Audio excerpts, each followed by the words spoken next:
Welcome back to Secret Weapons. My name is Mark Johnston, and if this is your first time on the channel, this is a place where we do gear demos as well as studio and production tips and tricks from the perspective of a guitar player in a home studio environment. If that's the kind of thing that appeals to you, I'd love it if you would hit that like and subscribe button and stick around for future videos. Today we're taking a look at the Electronic Audio Experiments Prismatic Wall. So I was talking to John Snyder from Electronic Audio Experiments on Discord a couple of days ago, and I remarked on the fact that this is probably the most I have used a piece of gear before making an actual video on it since I think the Hologram Microcosm. And in the Microcosm's case, it was because there was just so many parameters that I really felt like I needed to spend months working on that thing before I felt comfortable sharing any opinions or workflows on it. Prismatic Wall is similar, but my big hang up in the workflow has been use cases, because this is one of the most off-the-wall, bizarre pieces of gear I've ever come across, because it's from a very niche idea in sound design. So let's get into it. You might be asking yourself right now, what is Prismatic Wall? Like, what is this effect? Like, what the hell is happening here? And that's a very fair question, because this is the kind of thing that when you hear it, you really do find yourself going, what the hell is happening here? It's a very strange sound. At its core, we are dealing with digital synthesis of strings, essentially. This is a type of device called a resonator.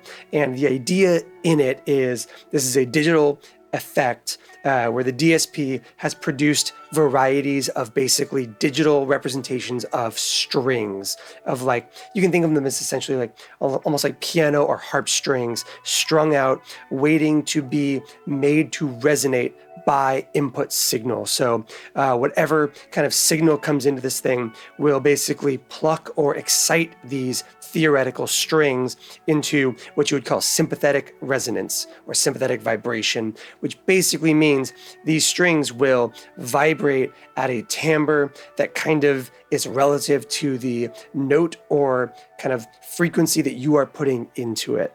And again, you're going to have to just kind of hear it to understand what's happening. This idea of a resonator, or the exciting of sympathetic string resonance, is really understated in a lot of ways until it's not. As you heard on that intro track, there's a lot of formless kind of shapes, almost reverb, almost synth, almost a pad kind of happening underneath my guitar throughout that piece, including stuff that kind of churns on its own and stuff that kind of tightly follows along with what I'm playing. And those are all different things you can pull out of this device. You have a mix control, a tune control, which basically tunes the strings, creating different kind of clusters of overtones and harmonics that will play in response to your input signal.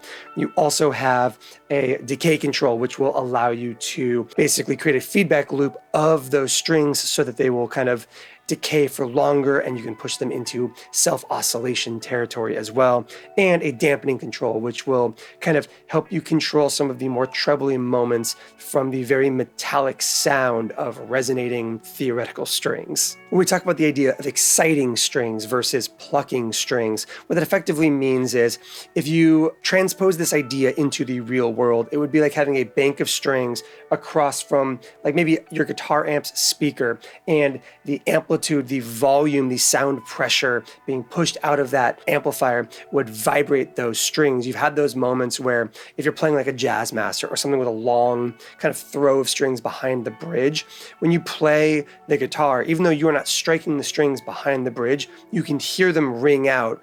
And that is very much kind of the exciting of those strings. You're not striking them directly, but you are exciting them into movement. And those sympathetic string clusters in this device are presented in 4 kind of key ways, and that is going to be this mode control here in the middle.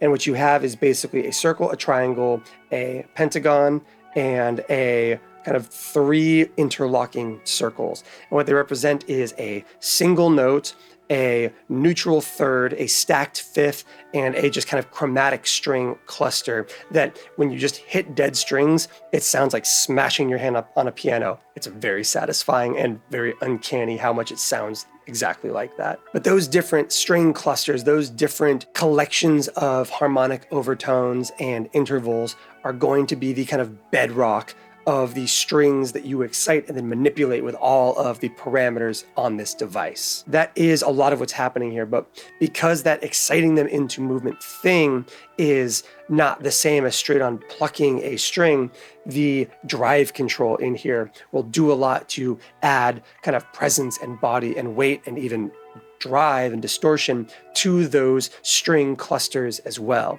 So your drive, your mix, and your tune are all going to work very closely with one another to create the kind of level of that kind of prismatic wall string thing behind your guitar. Likewise, your tune, your decay, and your dampening are also going to work very closely in tandem as a cluster of parameters, because the higher you tune those strings, the more metallic, the snappier, the faster they onset, as well as the faster they decay.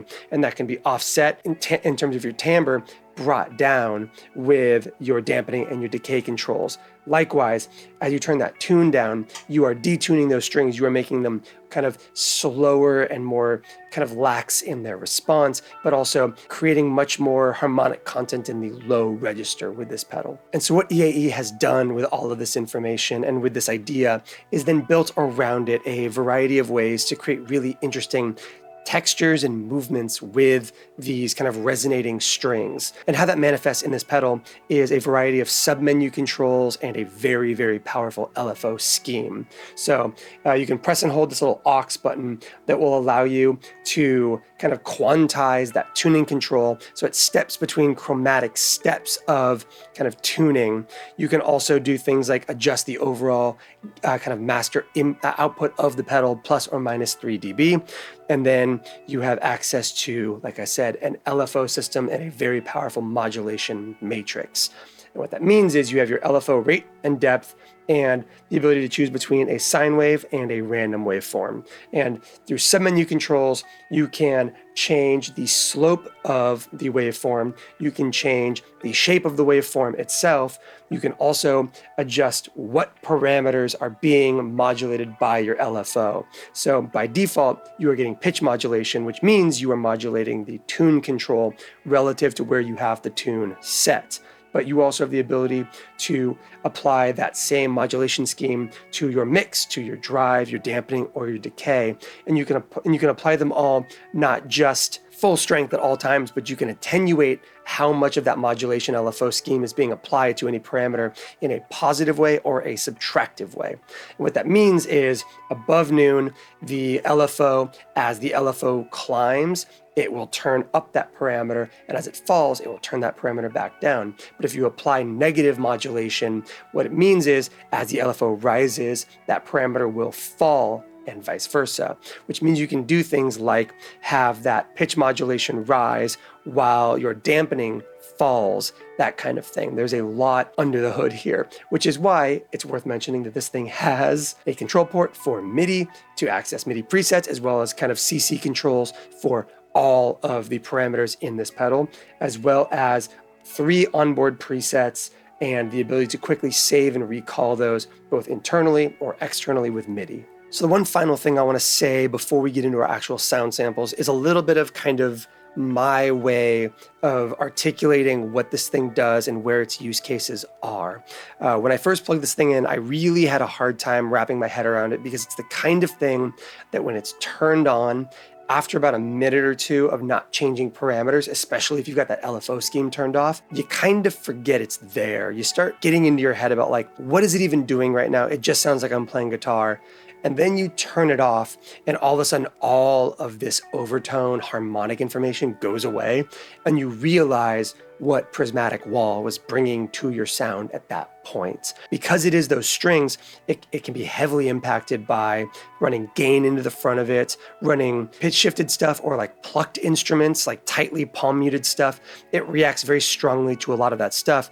But in normal legato playing, it can feel very much like it kind of just kind of quietly sinks into the background, and then you take it away and you notice that it's missing.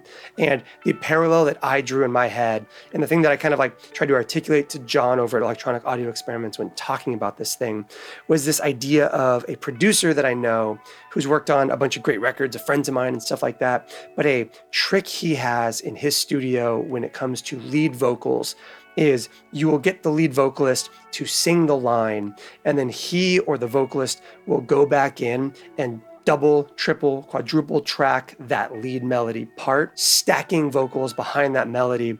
But the trick he has is he won't sing any of the hard consonants. So he will kind of do all of the words without hitting the hard T's, C's, K's, that kind of thing. And what that does is it creates a ton of body and presence and strength behind that lead singer's voice. It makes them sound very larger than life. But you don't end up in that place where the transients are fighting each other. If you and the actual lead take hit a T slightly off, you start to get that blurriness in the attack on the vocal, and it starts to sound less clear and less clean. And this reminds me a lot of that idea of taking the kind of transients and the hard attack moments of your guitar, sanding those down, and then bolstering it in the background in a way that, like I said, you take it out of the mix, you're gonna notice it's gone. But when it's there and it's doing its job right, it can really just be this quiet additional presence to your guitar. Or you can use the LFO scheme and make it sound like something larger than life with a lot of intention and focus set on itself. So having said all that, let's try and unpack what Prismatic Wall does in our sound samples. As always, before we get into our sound samples, let's talk through our signal chain and the context we are working in. I am playing my Harmony Jupiter thin line into the 29 Pedals Euna, the Cali 76, the Electronic Audio Experiments Limelight, the Chase Bliss Habit, the Hologram Microcosm, and then finally into the Prismatic Wall. We are going out from the Prismatic Wall to my EchoFix EFX3 tape machine, and then out to my amplifier, which is the Benson Monarch Plus. We are going from there to the Universal Audio aux box, and then to our DAW, which is Universal Audio's Luna. This is what our dry tone sounds like.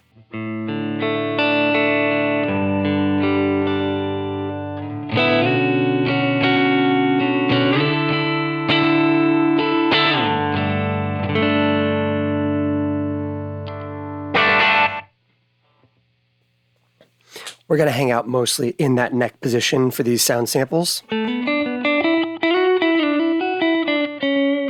because I think that slightly more kind of like a bell sound, that chimier sound of a neck pickup actually complements the Prismatic Wall really well. We'll jump back and forth, but just be aware that that's kind of like where we're going to hang out, and that's the reason why. Let's go ahead and get into the Prismatic Wall. We are going to start with everything about as baseline as you can have it. The LFO is disengaged. Decay is at a minimum. Dampening is at a maximum, which means you are filtering as little treble information out as possible. Tune is basically noon. Mix is basically noon as well. And we have drive right up at noon just so that it's nice and present. We're actually going to start by bringing that down a little bit.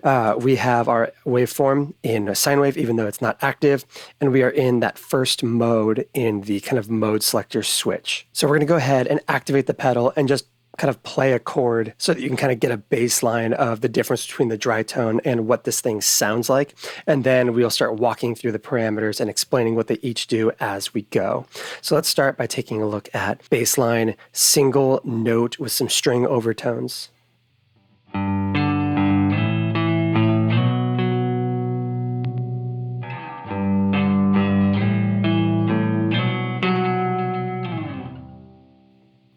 As you can hear, it's a subtle difference when it kind of comes in the middle of playing, but when you take it out, it becomes very apparent.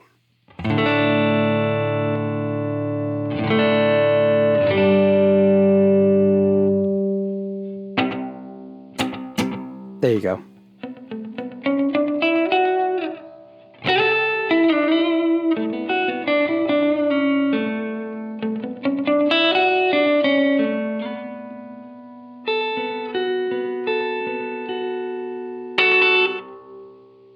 So let's go ahead and start things off by actually explaining what this mode switch does before we get into any of the actual kind of like knob twisting, because I think that understanding what the different modes are is going to do the most in kind of helping you understand what is being kind of recreated in the quote unquote string section in this thing. So we are currently in single note, the circle mode, which is essentially just a kind of like single note following your playing with some kind of additional strings offering overtones. The next one, the triangle, is going to be your stacked neutral third, and that is going to be a little bit more dreamy and microtonal. I think a good way to do this will actually be to kind of just like strike strings as we go through them. That might actually be an effective way of doing this.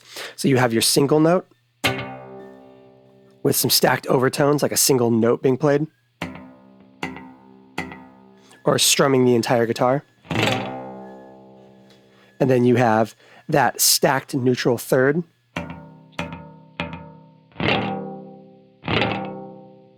Next up, you have a stacked fifth. And this is, I think, the mode I hang out in the most.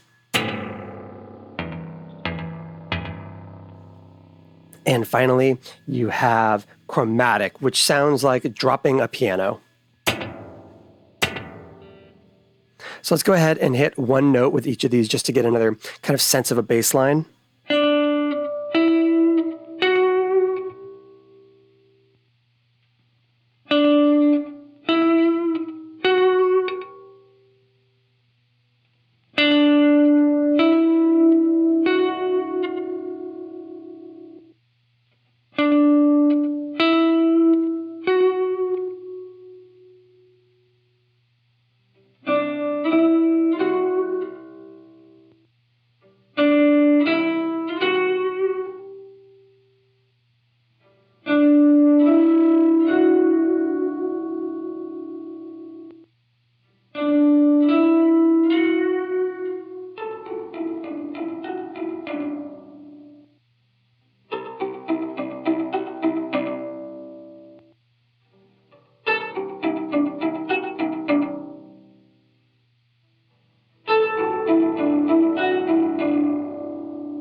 So those are the basic kind of mode explanations and overviews. They will all offer different color and harmonic content in the context of your playing.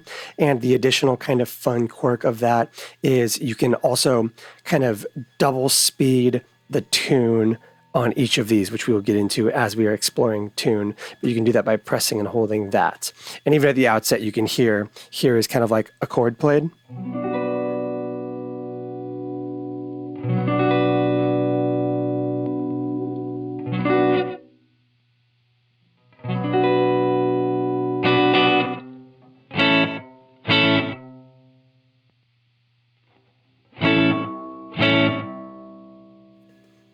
This will all seem a lot more noteworthy as we get into the device. Let's start by taking a look at this tune control. This is going to be the kind of like main centerpiece of how you get your sound in this thing.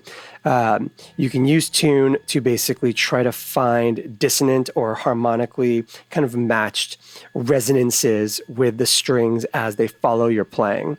And basically, as you tune it down, not only will you get kind of like a lower note cluster out of it, but you will also get a slower responsiveness out of the device, as well as more low end in the kind of playback or the kind of resonating of the sympathetic strings. So let's play a chord and just kind of sweep through that to kind of like show you what it sounds like.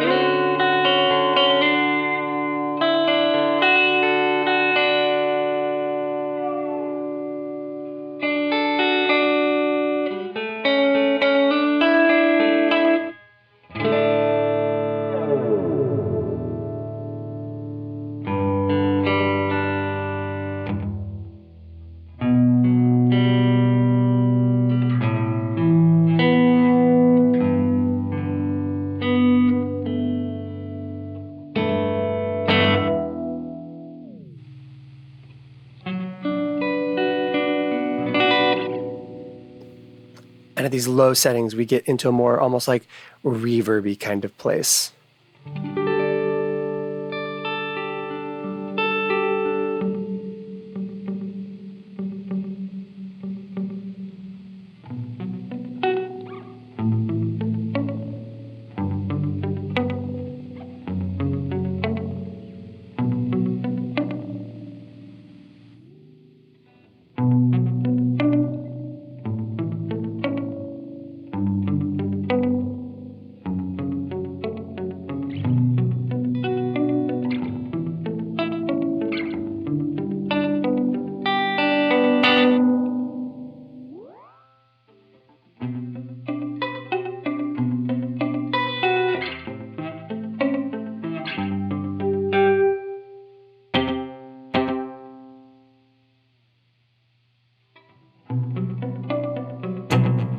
So as you can hear, there are places in there that sound more in tune as a device, and ones that will kind of sour a little bit in musical ways.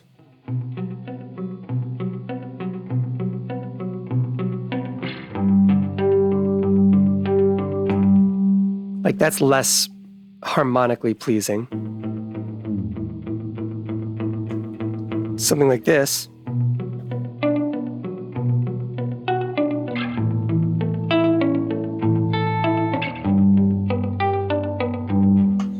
Feels a little bit better. In the same way, I like kind of maxed out slightly less than I like just below maxed out.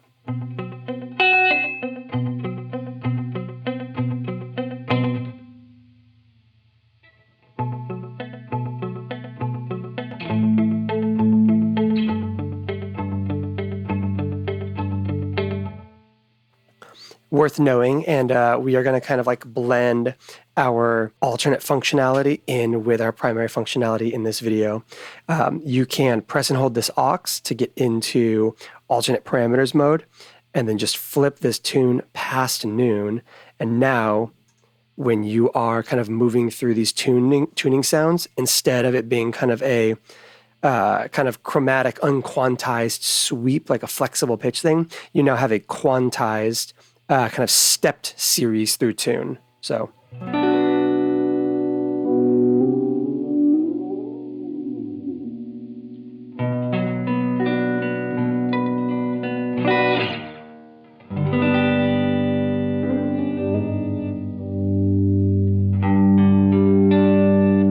Which is great for really quickly dialing in exactly what resonance is and what harmonic overtones you want kind of imbued into your signal. Because that is easier to find than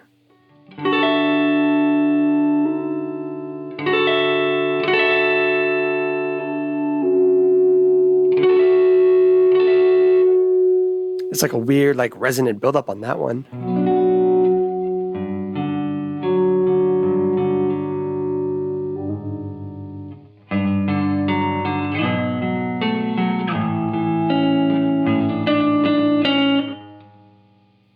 Which is handy to have.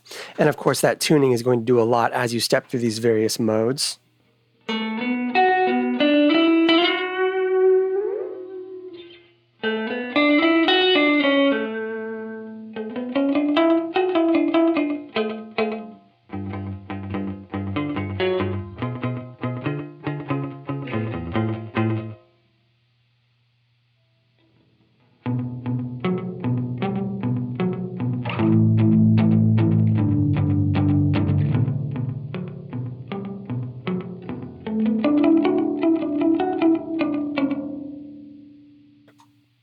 And again, you can also do that octave thing.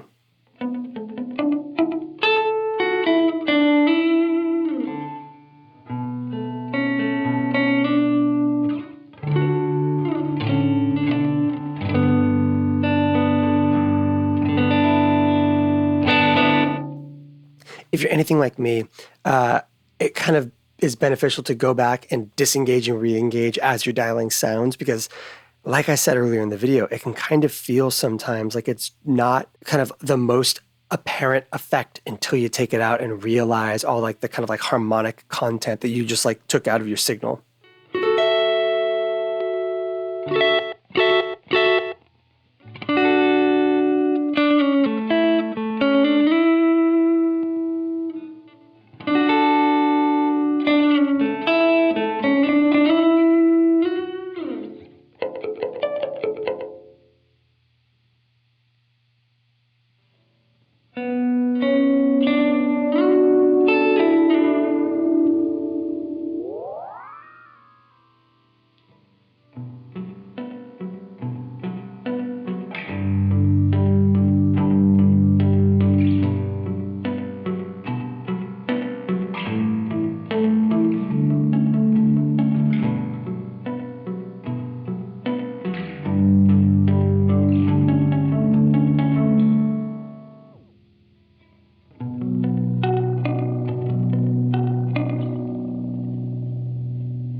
and again.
And the piano.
I do find this to be one of the more compelling sounds, in my opinion,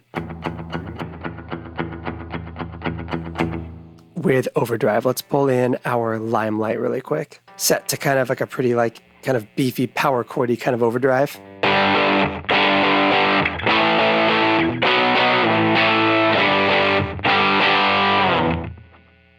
And let's give it just some added kind of craziness.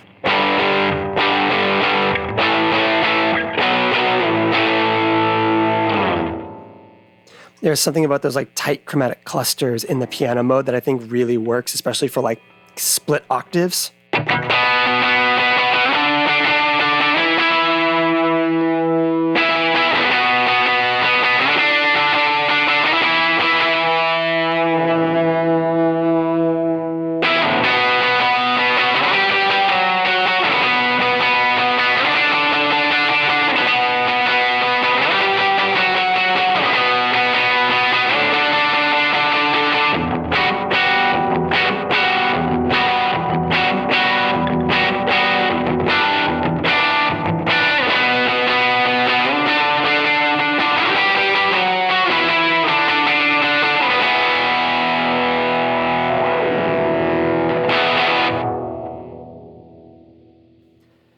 Yeah, again, it's one of those really subtle additions to your sound that when you take it back out,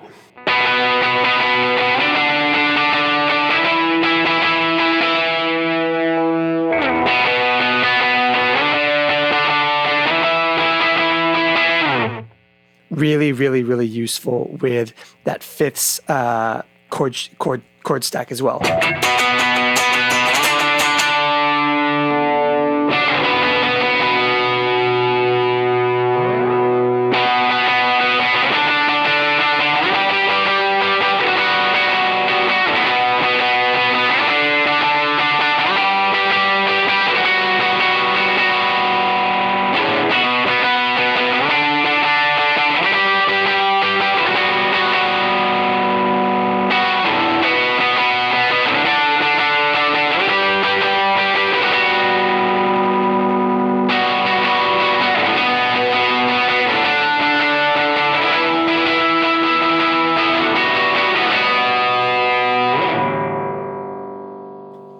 Really cool. Really kind of like specific use cases, but really cool.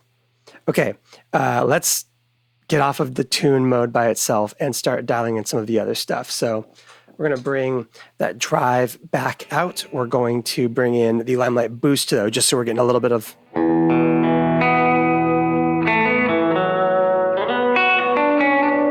just a little bit more hair coming off of the guitar so that we're really kind of activating the strings in this thing, or the kind of perceived strings, obviously. As you've been hearing, that mix is going to do a lot of heavy lifting depending on the mode and the settings you're using. Really low stuff. I tend to like to bring it down a little bit to compensate for the added low end that comes in.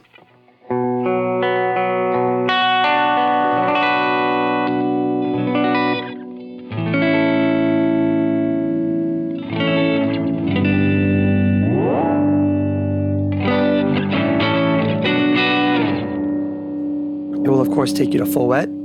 Let's go ahead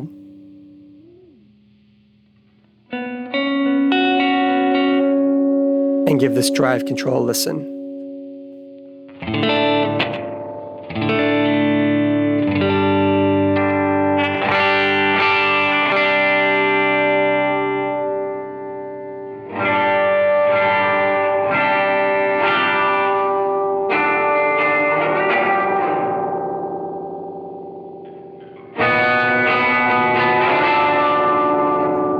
As you can hear, it's got a really nice, in a way that a lot of electronic audio experiment stuff does, it's got a nice, really woody texture to the way the gain is staged in this thing.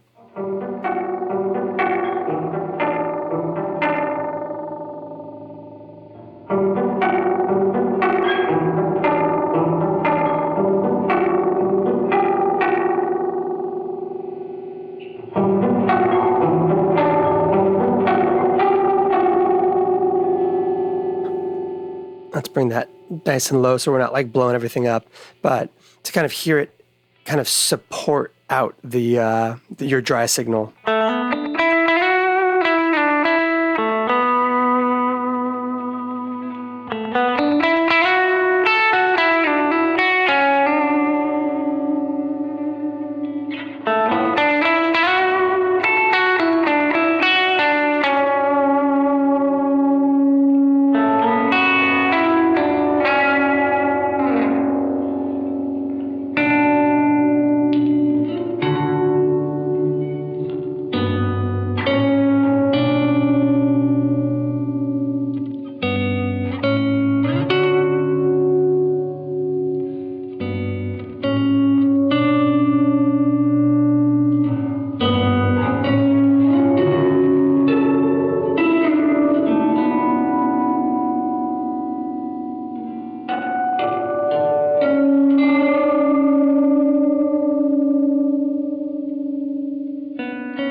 Can also be really useful because in situations like this, as you heard, you probably noticed that the chromatic cluster tends to kind of come in at a lower energy level, lower volume than the other modes have.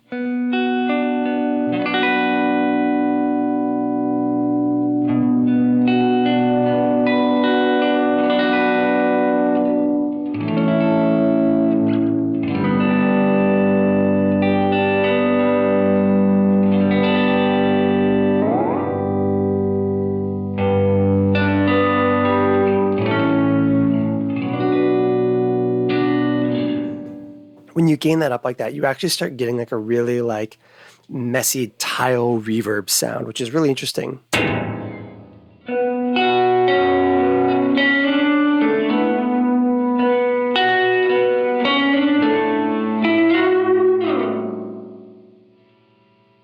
Let's take that drive down to a normal level, jump back to that single note, and let's go ahead and take a look at our damping and our decay.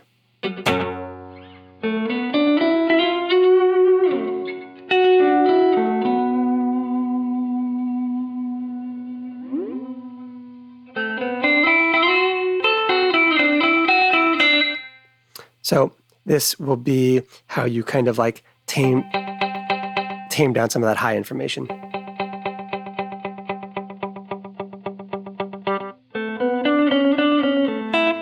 That plays really well with drive for a more like woody, kind of like plucked cello kind of sound.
Take that out.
Next to that, you have the decay control, which is going to, let's open that all the way back up, which is going to kind of like determine how far or how long the strings kind of like decay for, obviously.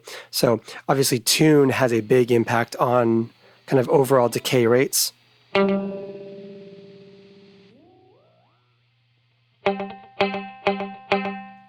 Like a quick resonance with a lot of fall off, and a slower hit with longer decay time. But within any of that, you can create longer decay times using this.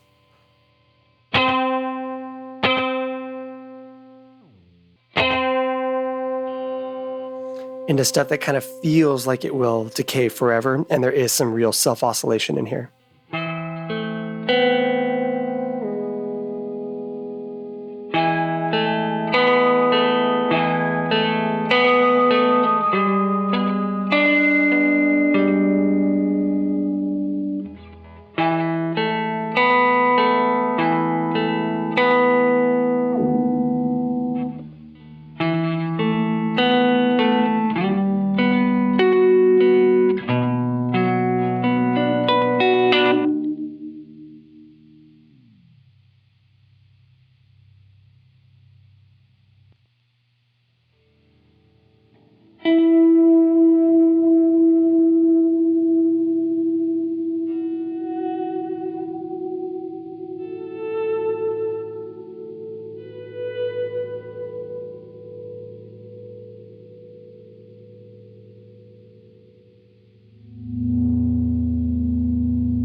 with a little bit of care, there is some great edge of self-oscillation. With some care, there's some great self-oscillation kind of points you can hit that feel very drony.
Just insanely cool textures.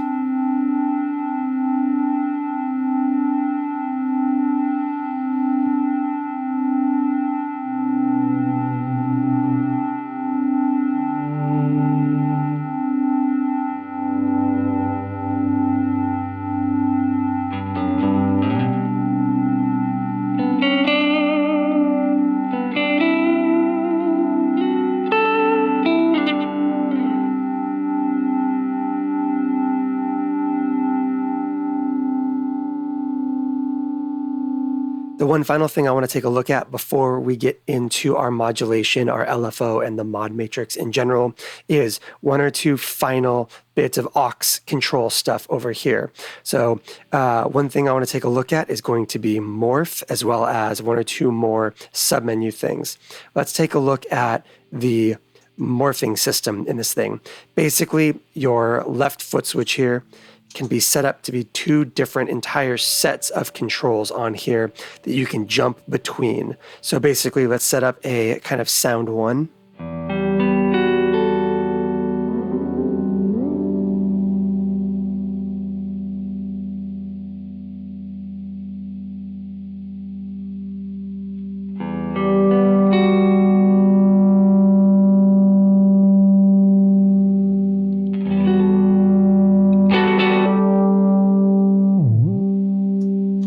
And then by tapping or pressing and holding, you can jump to a different set of controls. Let's go ahead and set our next one. Leave that there. And then we'll leave these where they are just for consistency. And so now you have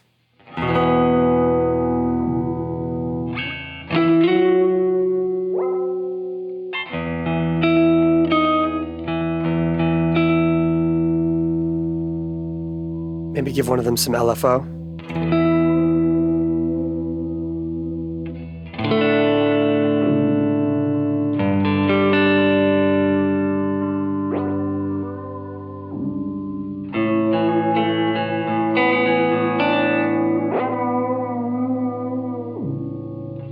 And by using the secondary controls, you can actually control how quickly you jump between those two sounds. So this will be immediate.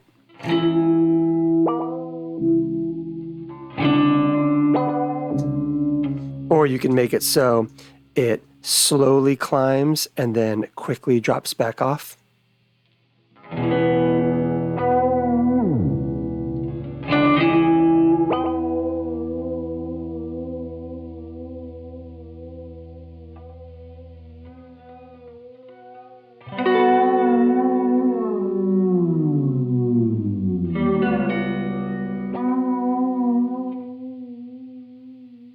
And you can control the amount of time that it takes to get back as well.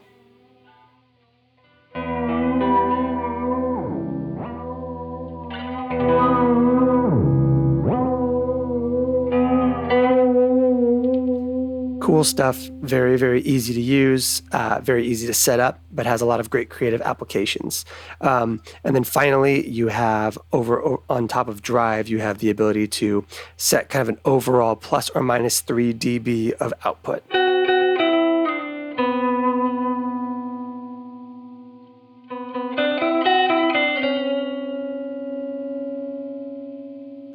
I like to have it kind of boosted slightly just to kind of make up for the inherent volume drop when you kind of get north of noon.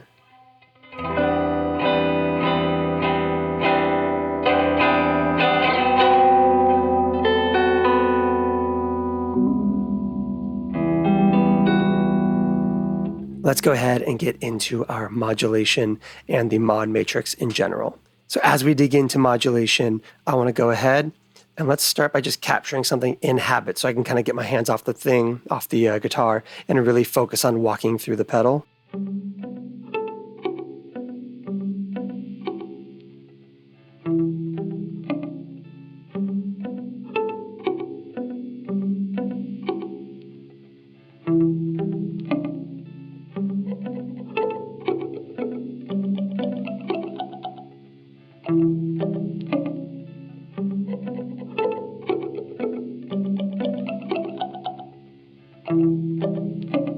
I like the percussive stuff because it allows you to really hear the stuff that the prismatic wall is doing. Let's get into our LFO. Obviously, at its kind of very base level, you have your rate and your depth, and this is where you start to kind of impart some movement into the kind of like resonator in this thing. And this is where things really get magical. And we probably should have touched on it earlier because it's where stuff gets really killer sounding.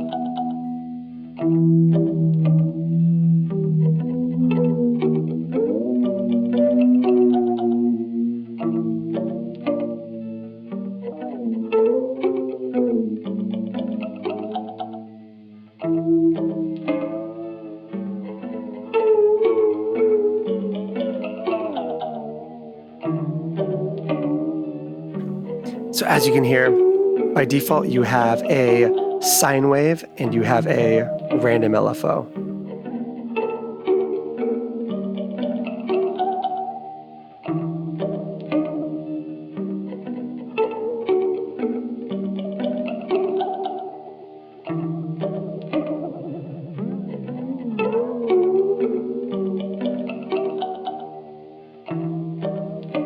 But there's a lot that can be done with this LFO. First of all, by going back to your aux mode, kind of like the press and hold, you can skew the waveform itself, basically forcing that sine wave into a ramp up or a ramp down. So let's get out of that really quick. Add a lot of depth, and then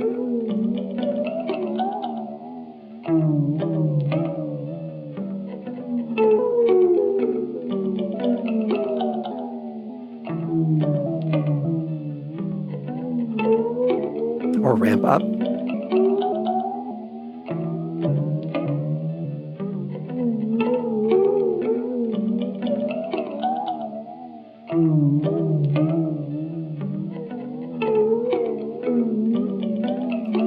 You also have a rate multiplier on the rate. So right now you have kind of like your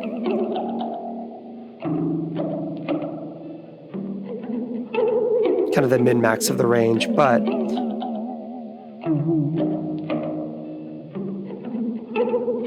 So by multiplying the rate range, you can create much faster, almost ring modi.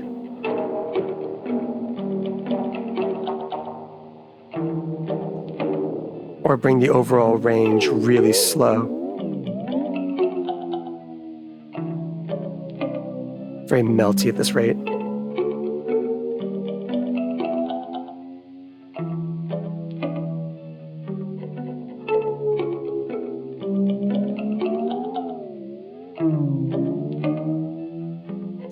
Which can be really cool in random.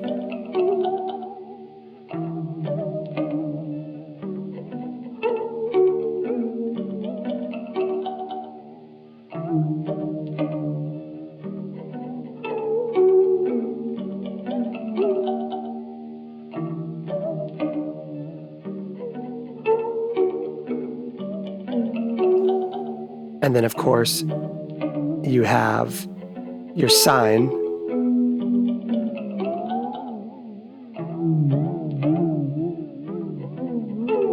And by pressing and holding and using the LFO amount,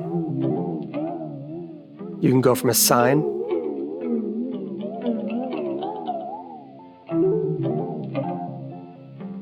to different waveforms. Triangle,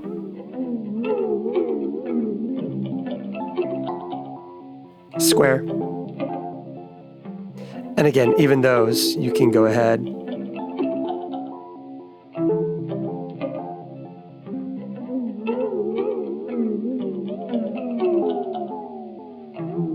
create some really interesting and bizarre modulation shapes.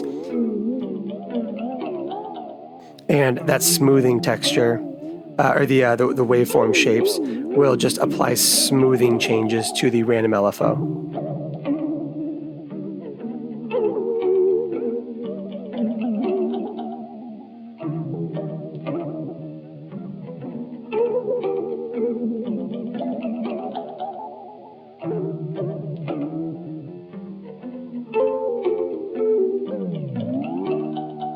So let's take it back to our sine wave.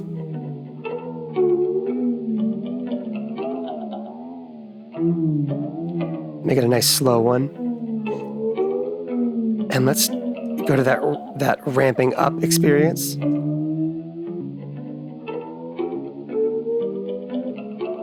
And here's why.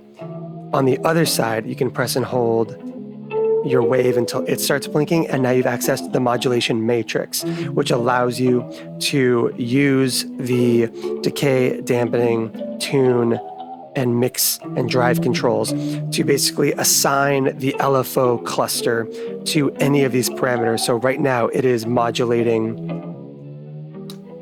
your tune, but if I take it down to noon, it's no longer modulating tune.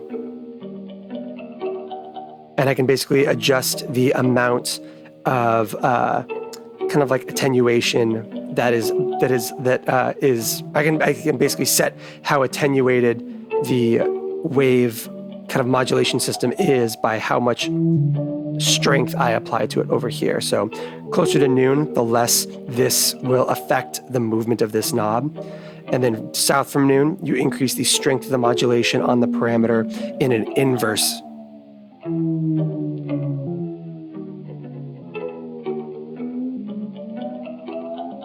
As you can hear, it's now ramping up.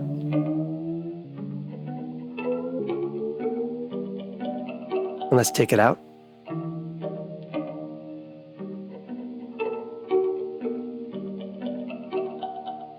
Okay, now that we have jumped into the mod matrix side of things, I'm taking the habit back out. I've got the guitar back in my hands, and let's look at what that modulation matrix does to really unlock this device.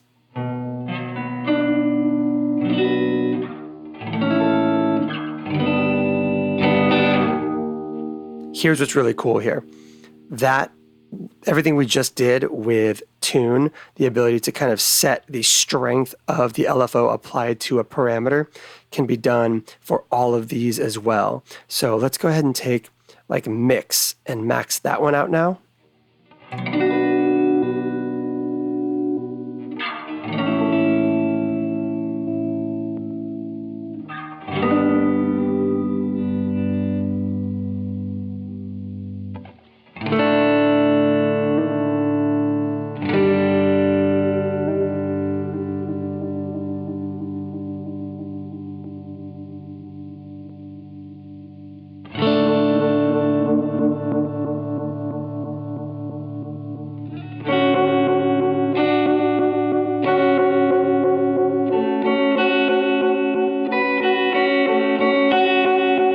And all of a sudden, we now have a parallel tremolo made out of the resonating strings in here. We can increase that decay so that it doesn't, and we can increase the decay so that it doesn't kind of like fall apart without us.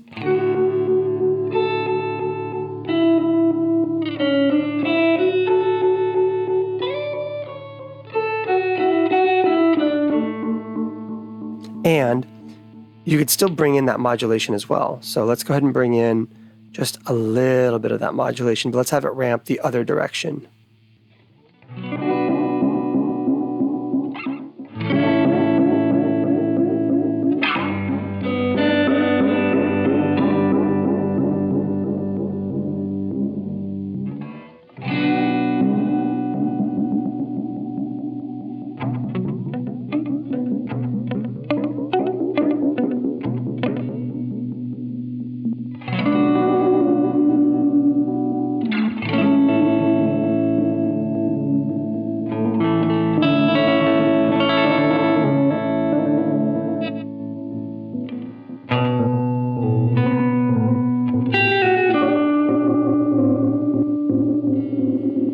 Take that back out, and let's go ahead and take the LFO applied to our mix out as well, and instead apply it to the decay, and then smooth out that waveform again. And now we have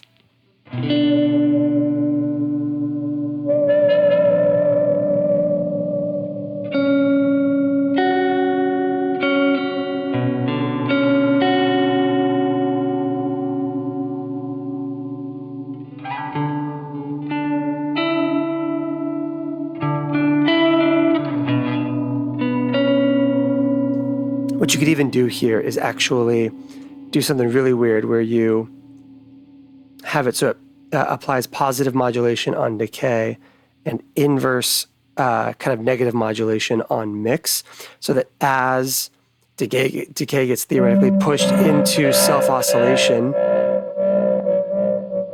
your mix should actually like lower down to compensate.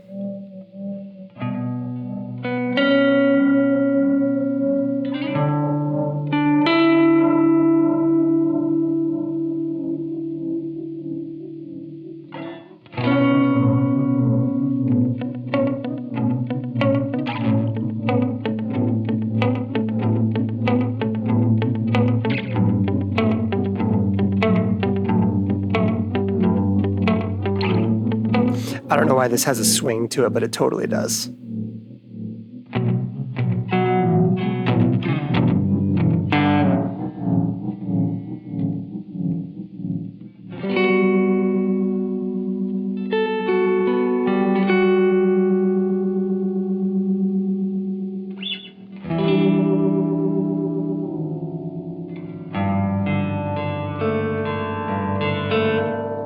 And you hear all that stuff is being saved for that aux when you jump to your morph control.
really do love those fits.